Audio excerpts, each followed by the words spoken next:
안녕하세요. 조성태 박사의 생긴 대로 건강톡톡 아나운서 김민영입니다. 하루를 시작할 때 기분 좋고 상쾌하게 시작하면 좋겠지만 아침부터 잠이 덜 깬 듯이 머리가 멍하고 온종일 맑지 않은 상태로 지낸다면 하루하루가 정말 피곤에 쌓여서 힘들 것 같은데요. 정신일도 하사불성이라고 정신을 한 곳으로 모으면 무슨 일이든지 해낼 수 있다지만 몸에 이상이 생겨 머리가 맑지 않은 것이라면 마음의 문제만은 아닐 듯 싶습니다.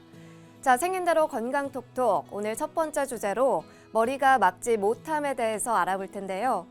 도대체 우리 몸 어디에 이상이 생겼기에 이러한 증상이 나타나는 것인지 오늘 제대로 한번 알아보도록 하겠습니다. 자, 그럼 강의부터 함께 하실까요? 조성태 한의학 박사님 모셔보겠습니다. 어서 오세요.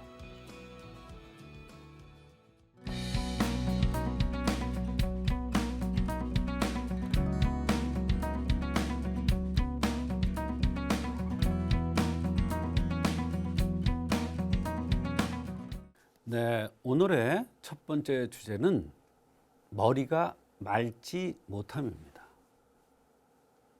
머리가 맑지 못해서 한의원을 찾는 사람들이 상당히 많습니다. 그런 사람들 얘기 들어보면 머리가 맑지 못하다고 여기저기 다녀보면 자기를 이상한 환자로 취급하더래요. 그런 경우가 어디 있느냐고. 그러나 한의학에는 분명히 머리가 맑지 못해서 오는 경우가 많이 있습니다. 이런 경우 각종 검사를 하고 이것저것을 해봐도 원인이 뚜렷하게 나오지 않는 것이 특징입니다. 그런데 한의학에는 머리가 맑지 못한 것을 한의학에서는 두목불청리라고 하는데, 이것은 한의학적으로 뚜렷한 원인이 있고 또 이거와 동반되는 증상들도 많이 있고 이거에 대한 치료 사례도 너무나 많습니다. 실제로 한약을 쓰거나 침 치료를 하거나 뜸 치료를 통해서 또는 약침을 통해서 얼마든지 좋아지는 경우가 많이 있습니다. 그런 사례도 말씀을 드리겠습니다. 어지러운 것도 아니고 머리가 아픈 것도 아니고 머리가 맑지 않은 이유는 무엇일까요? 거기엔 뚜렷한 이유가 한의학적으로 제시되어 있습니다.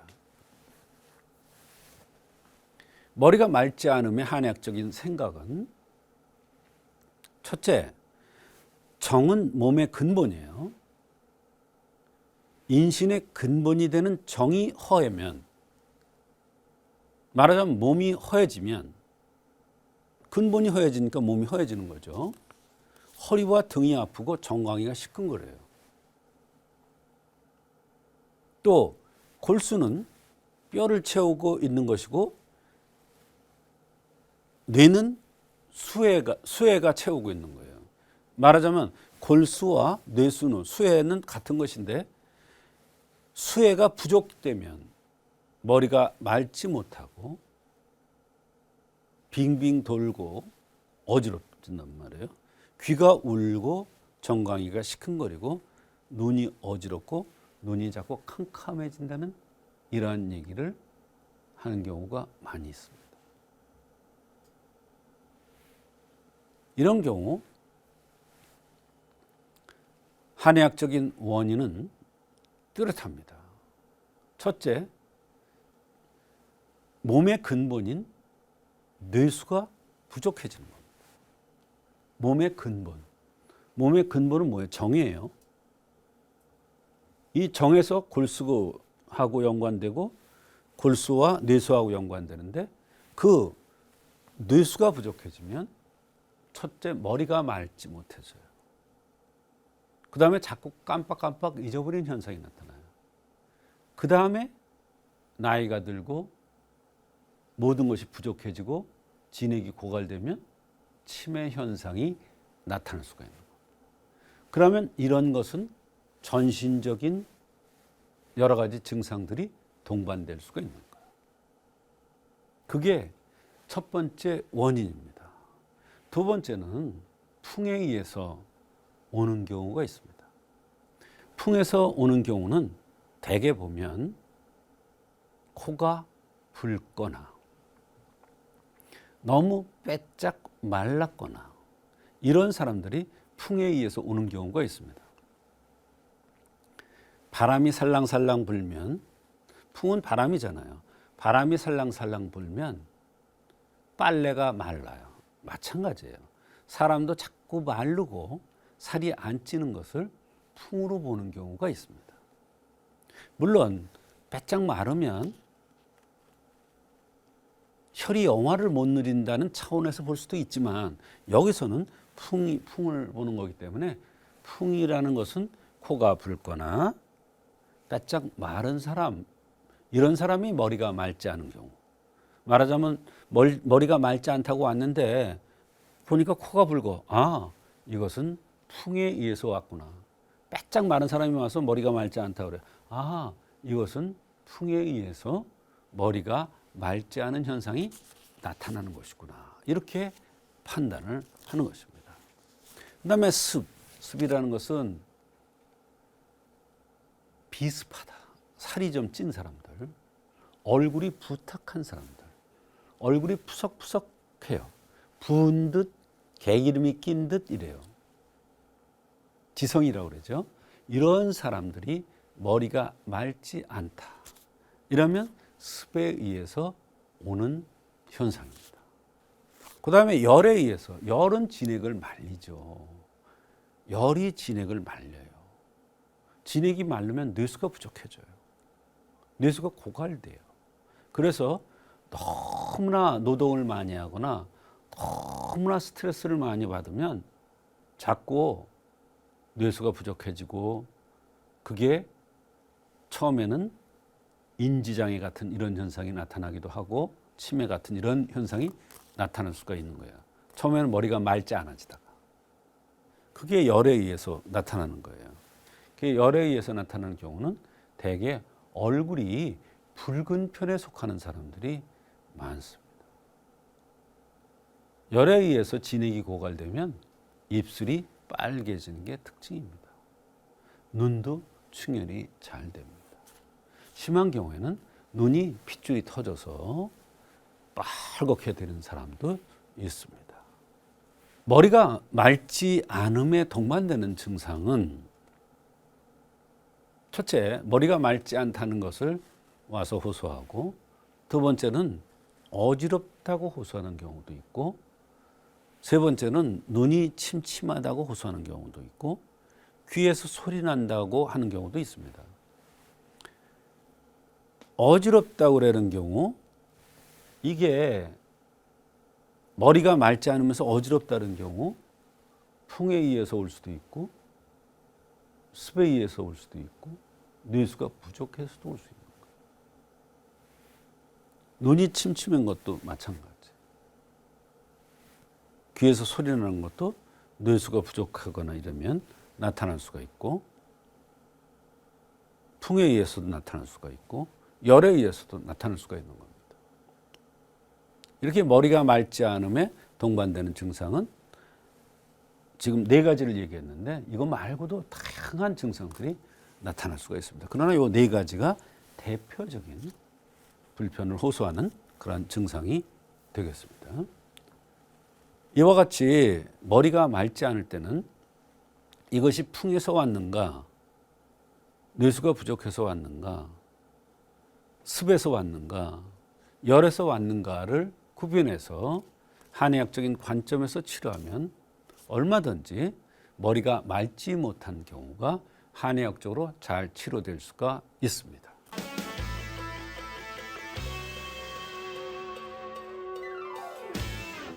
오늘 첫 번째 순서로 머리가 맑지 못함에 대해서 알아보고 있습니다. 머리가 맑지 못하다면 일상생활을 할 때 더 큰 피곤함을 느낄 것 같은데요. 맑고 또렷한 정신을 원하신다면 오늘 박사님의 말씀에 귀를 기울여야 할 것 같습니다. 박사님 사례 소개 부탁드릴게요. 네, 50대 중반의 여성이 머리가 맑지 못함에 대해서 상당히 걱정을 하면서 내원했습니다. 근데 더욱 두려운 것은 얼마 전부터 귀가 먹먹한 느낌이 들면서 가만히 생각해 보니까 이명 현상도 생겼다고 하면서 걱정이 이만저만 아니었습니다. 특히 중요한 것은 이분이 이것 때문에 여러 가지 검사를 했는데 원인을 알 수가 없고, 더욱 요즘은 잠자는 것도 잠을 잘 수가 없어서 더욱 걱정이라고 그러면서 내원을 했습니다. 네, 이 환자분 생김새는 어땠나요? 네, 여성은 두상이 작은 것이 원칙입니다. 남성은 두상이 크죠. 그런데 이 여성은 여성치고는 두상이 크게 생겼습니다. 머리가 크다는 것은 그만큼 뇌수가 부족되기 쉽다는 그런 얘기가 되겠습니다. 뇌수가 부족하면 귀가 먹먹하거나 눈이 침침한 증상들이 차츰차츰 나타날 수가 있고, 머리가 맑지 못한, 그러면서 어지러운 증상이 나타날 수가 있는 체질인 거죠. 이 여성도 이런 뇌수가 부족해서 이런 현상들이 나타난 것으로 보고 감히 청신 양령탕이라는 약을 투여했습니다. 더군다나 이 여성은 과거에 유산을 시킨 경험이 많아서 이것이 굉장히 문제가 되었었고, 웃을 때 눈가와 콧등에 주름이 생기는 빈혈 현상도 있었습니다. 이는 화가성에서 진액을 고갈시킬 수 있을 것이며 빈혈도 생길 수 있는 체질이라는 것을 얘기해주고 있는 것입니다.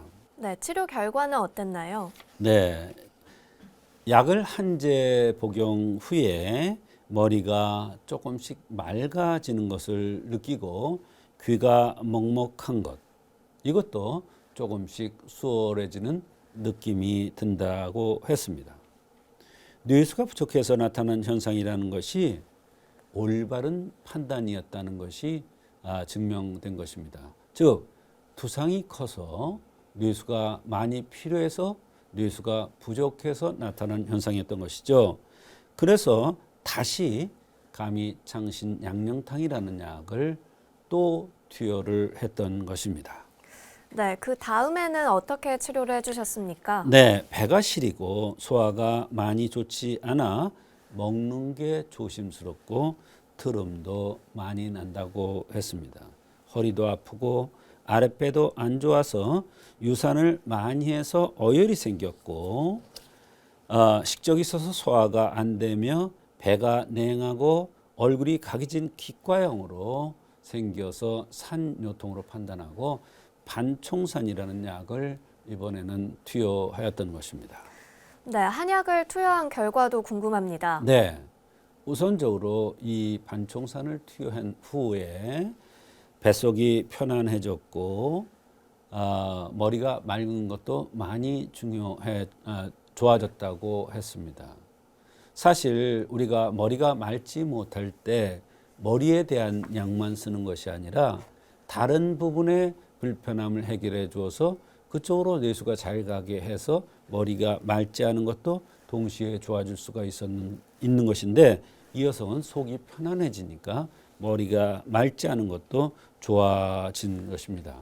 트름도 많이 났는데 이것도 없어졌고, 불안하고 우울해서 잠도 잘 못 잤었는데 이런 것도 좋아졌고, 여러 가지 면에서 많이 좋아졌습니다. 특히 아랫배 불편한 것도 없어졌으며 방광염 증상으로 아랫배가 뻐근하고 안 좋은 것도 많이 좋아졌다고 했습니다. 머리가 맑아졌고 소화도 좋아졌으며 허리 아랫배 불편함과 방광염 이런 증상들이 좋아졌으며 우울함과 불안감, 잠도 잘 못 자는 증상들이 다 좋아졌는데, 말하자면 두 번에 걸친 산증에 의한 배가 찬 것을 치료해 주는 것과 뇌수 부족함을 채워주는 감히 청신양령탕을 투여함으로써 인체가 정상적으로 운행돼서 모든 증상들이 좋아진 것으로 판단을 할 수가 있습니다.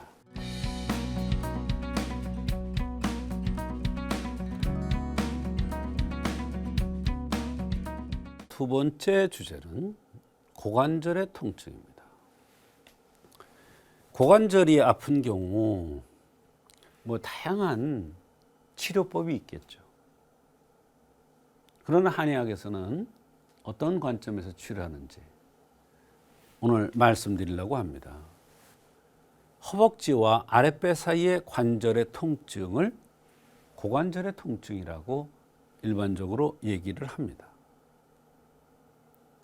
전에 고관절의 통증에 대해서 방송을 한 바 있습니다만 그때는 이런 관점에서 말씀을 드렸습니다. 허로의 비허에 의해서 고관절의 통증이 올 수가 있다. 말하자면 연세가 많은 분이 얼굴이 둥글럽적하고 얼굴이 누르면서 입술이 두툼하고 입술이 야무지지 못한 사람들이 관절이 아프면서 비가 허하면 관절이 아파요.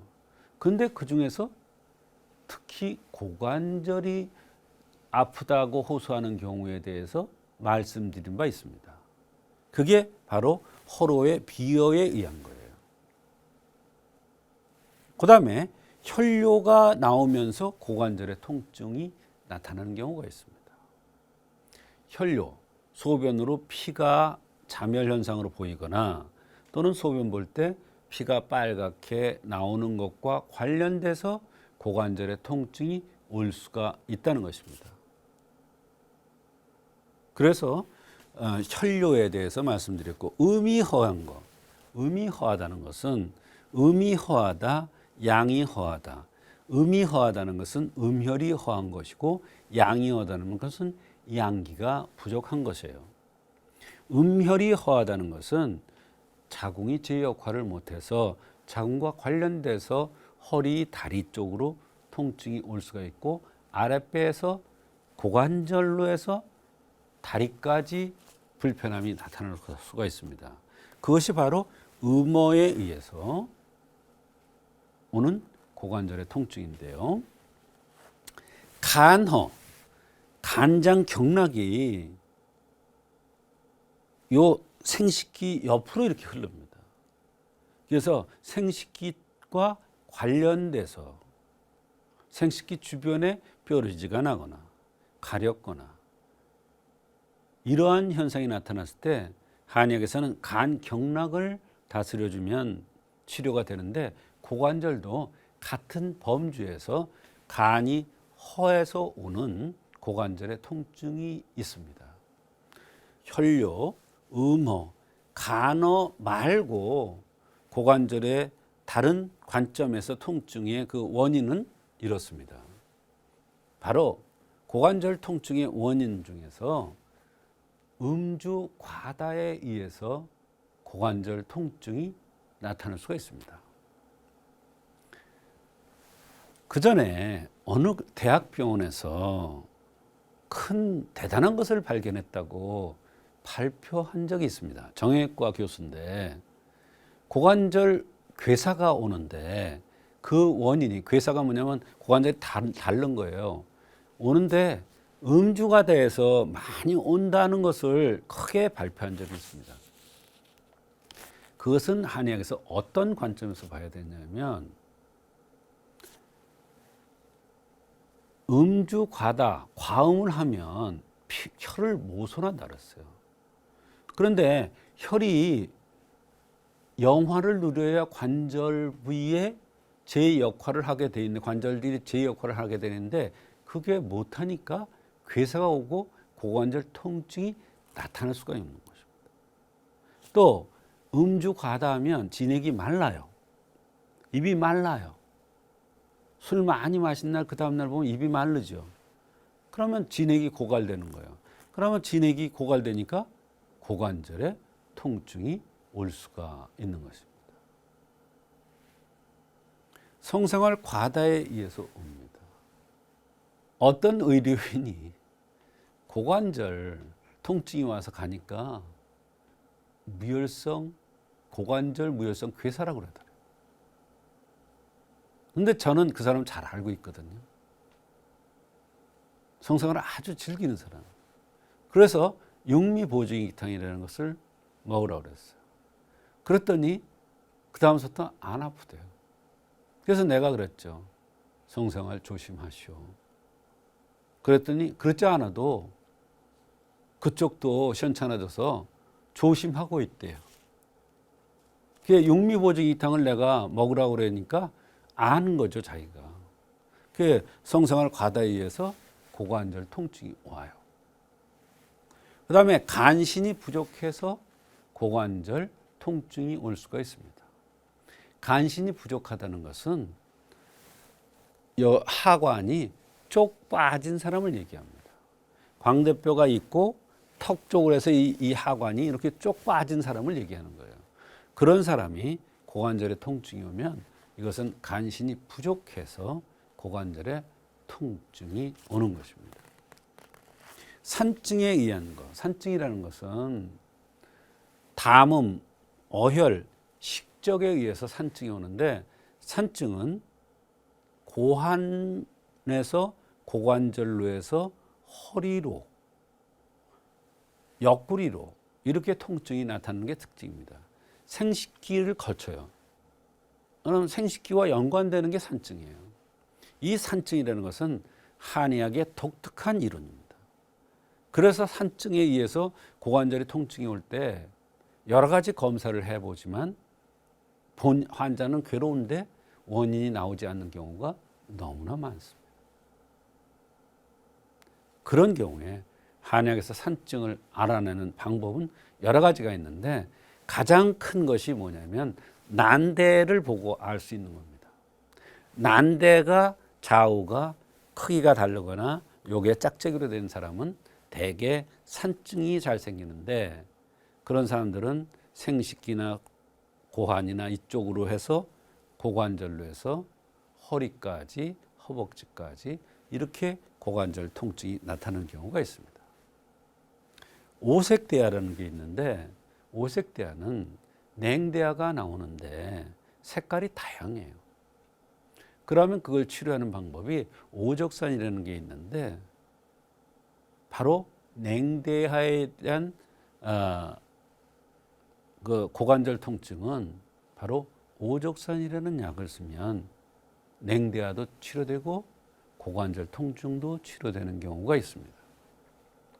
그래서 오색대야와 관련된 고관절의 통증이 나타날 수가 있는 것입니다. 고관절 통증의 한의학적 치료는 첫째, 대금음자라는 게 있을 수 있습니다. 이것은 주독을 풀어주는 약입니다. 주독을 풀어서 진액을 생겨나게 하고 진액이 생겨서 관절들의 통증이 없어지게 하는 것인데 특히 고관절의 통증에 대금음자가 상당히 좋은 효과가 있을 수 있습니다.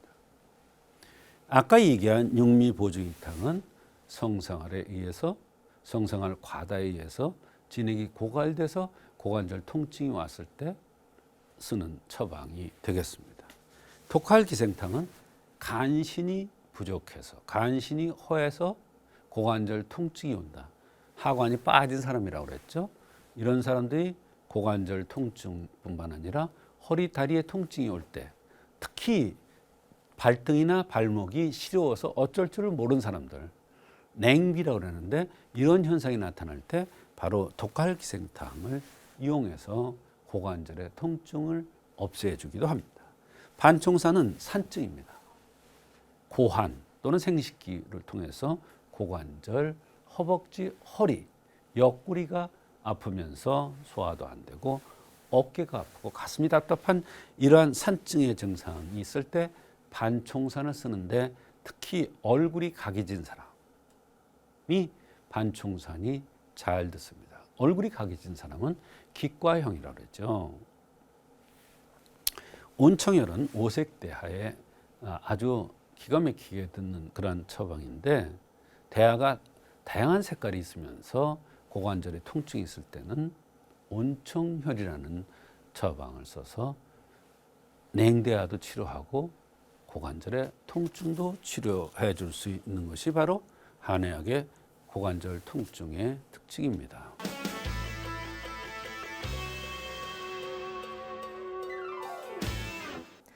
오늘 박사님의 두 번째 강의는 고관절 통증이라는 주제로 함께했습니다. 박사님, 고관절 통증이라는 게 상당히 만만치 않은 증상으로 보이는데요. 그렇습니다. 관련 사례가 있다면 소개해 주시죠. 네, 고관절 통증 때문에 고통받고 있다는 57세 남성이 내원하였는데 감이 육미환이라는 간장과 콩팥 기운을 돋구는 한약을 투여 후에 좋아져서 환자가 매우 만족한 경우가 있었습니다. 물론 고관절 통증이 있는 환자가 모두 이 한약을 투여한다고 다 좋아지는 것은 아닙니다. 네, 고관절 통증 환자에게 이 약재를 투여한 이유가 있으실까요? 네, 감이육미환이라는 약은 좀 특수한 약입니다. 첫 번째, 이 약을 투여한 이유가 있습니다. 얼굴이 각이 졌는데 좀 길게 이 각이 진 이러한 체질입니다. 사각형인데 좀 긴 사각형이다 이런 얘기예요. 얼굴이 그렇게 생긴 사람들이 있지 않습니까? 두 번째는 좌우 시력이 달랐습니다. 그다음에 세 번째는 목에 가래가 같은 이런 이물감이 자꾸 끼는 것이 특징입니다. 그래서 이 사람은 하는 이러한 현상들을 자주 했습니다. 그다음에 목소리가 잘 잠기는 이러한 현상도 있었습니다. 이와 같이 여러 가지 관점이 있었고 흠이 있었는데 이러한 흠을 보완해주는 한약이 감이육미환입니다. 이 약을 투여하면서 몸이 전신적으로 좋아지면서 바로 고관절의 통증이 좋아진 것입니다. 네, 이 환자 생긴 모습도 궁금하네요. 네, 근골형이고 간신이 빠진 체질입니다. 근육과 뼈가 위주로 생겼고 간신이 빠진 형입니다. 하관이 이렇게 쭉 빠졌고 여기에 볼 들어갔다는 뜻이에요. 평소에 잘 아프지 않아 이런 사람들은. 그런데 한번 아프면 아주 심하게 뼈골까지 아파지는 체질입니다. 말하자면 깊은 병이 생기는 체질이죠. 즉 간장과 신장 기운이 부족하기 쉬운 체질인 것입니다. 네, 좌우 시력이 다른 것도 중요한 부분인가요? 그렇습니다. 눈은 일신의 주인이고 눈은 정기의 매몰이라고 했습니다. 눈의 상태는 병의 원인을 찾아내는 중요한 포인트가 되는데 좌우 시력이 다른 것은 바로 인신의 근본인 간과 콩팥이 허약한 체질이라는 것을 얘기해주고 있는 것입니다. 네, 목에 뭔가 걸린 것 같은 이물감과 고관절 통증 어떤 관계가 있나요? 네, 목에 이물감이 생긴다는 것은 특히 남성이 목에 이물감이 생긴다는 것은 진액이 제자리로 돌아가지 못한다는 뜻입니다. 말하자면 간장과 콩팥에서 진액을 끌어내려 줘야 되는데 간장과 콩팥이 제 역할을 해서 끌어내려 줘야 되는데 끌어내려 주지 못하니까 목에 이물감이 끼고 가래가 끼는 겁니다. 그 진액이 고관절로 가야 바로 고관절 통증을 해결해 주는데 거기에 도움이 되는 약이 바로 감이육미환인 것입니다. 네, 이 환자의 다른 증상들도 궁금합니다. 속이 더부룩하다고 그랬어요. 우리가 일반적으로 속이 더부룩하면 소화제 생각하지 않습니까? 그런데 속이 더부룩한 게 간하고 콩팥 기운이 약해도 속이 더부룩합니다. 명치 부분이 약하게 아프고 피곤하고 혀가 갈라진다.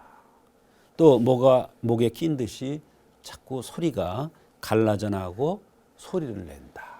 목에 이물감이 생기는 거죠. 고관절 통증이 2년 전서부터 생겼는데 원인이 나오지 않는다.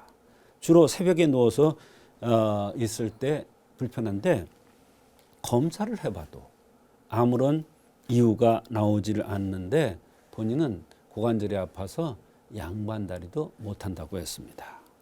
좌우 시력이 다르다. 눈이 피곤하다. 아침에 일어나면 눈곱이 낀다. 좌측 무릎이 안 좋다. 목소리가 잘 잠기는 편이다.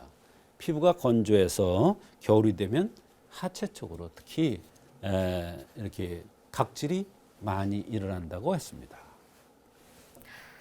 네, 정말 증상이 여러 가지인데요. 박사님께서 어떻게 치료를 해주셨습니까? 네, 생긴 모습이 갸름한 각이 진 얼굴이면서 범령이 쏙 들어간 체질입니다. 목에 가래가 낀다는 것도 중요하고 목소리가 잘 변한다는 것도 중요하고 간신이 부족해서 나타나는 이러한 모든 증상들이기 때문에 바로 감이 육미환을 뒤에서 간장과 콩팥 기운을 도와줘서 모든 증상들이 좋아지게끔 한 것입니다. 네, 한약을 복용한 결과는 어땠나요? 전반적으로 모든 건강 상태가 좋아지면서 증상이 많이 호전되었습니다. 소화력도 조금씩 나아지고 고관절이 특히 많이 좋아져서 통증을 거의 못 느끼고 어지럽거나 기운이 빠지는 것도 덜하다고 했습니다.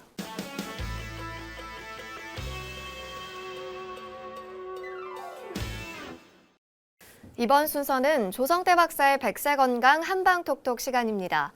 여러분의 팔팔한 백세 건강을 위해서 박사님만의 특별한 한방 비법도 전해드리고 여러분의 건강 고민까지 풀어보는 시간이죠. 오늘도 시청자의 건강 고민 사연 도착해 있습니다. 서울에 사시는 이정화 님이 질문을 해주셨네요. 박사님 안녕하세요. 저는 32세 된 여성입니다. 너무 답답한 마음에 사연을 보내는데 박사님께서 잘 말씀해 주셨으면 좋겠어요. 저는 둘째 출산 후 꼬리뼈가 아프더니 엉치가 아파서 현재 걷지를 못하고 휠체어를 타고 있습니다. 종합병원 2군데를 가서 검사를 했지만 원인도 나오지 않고 걷지를 못하니 정말로 답답합니다. 박사님, 한방치료로 가능할까요? 라고 남겨주셨는데요. 출산 후에 꼬리뼈가 아프다가 엉치가 아파서 지금 휠체어를 타고 계십니다. 박사님, 한방치료 가능할까요? 네. 이것은 이제 원리를 들어보면 잘 아실 수 있을 텐데요. 첫 번째 아기를 낳았을 때는 이런 현상이 없었는데 두 번째를 아기를 낳고 나서부터는 꼬리뼈가 아프고 엉치가 아파서 잘 걷지를 못한다. 이것은 뭐냐면 엉치라는 것은 꼬리뼈라는 것은 음혈지원이라고 해서 진액의 저장 탱크입니다. 진액의 저장 탱크에 진액이 고갈된 것이죠. 그러니까 다리를 뛸 수가 없고 걸을 수가 없는 거예요. 엉치하고 고관절이 아파서.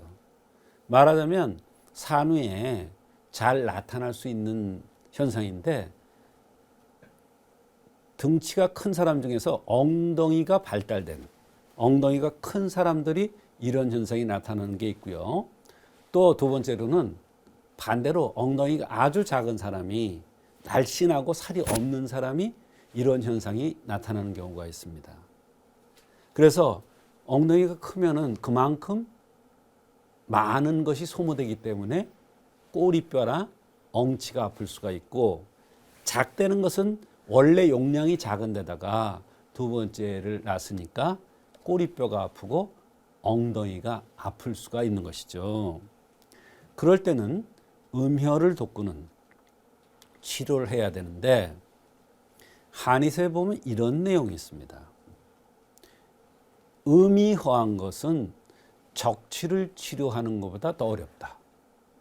의사가 어려움을 겪는 것 중에는 음이 허한 것을 보호하는 것이 가장 어렵다 이렇게 되어 있습니다.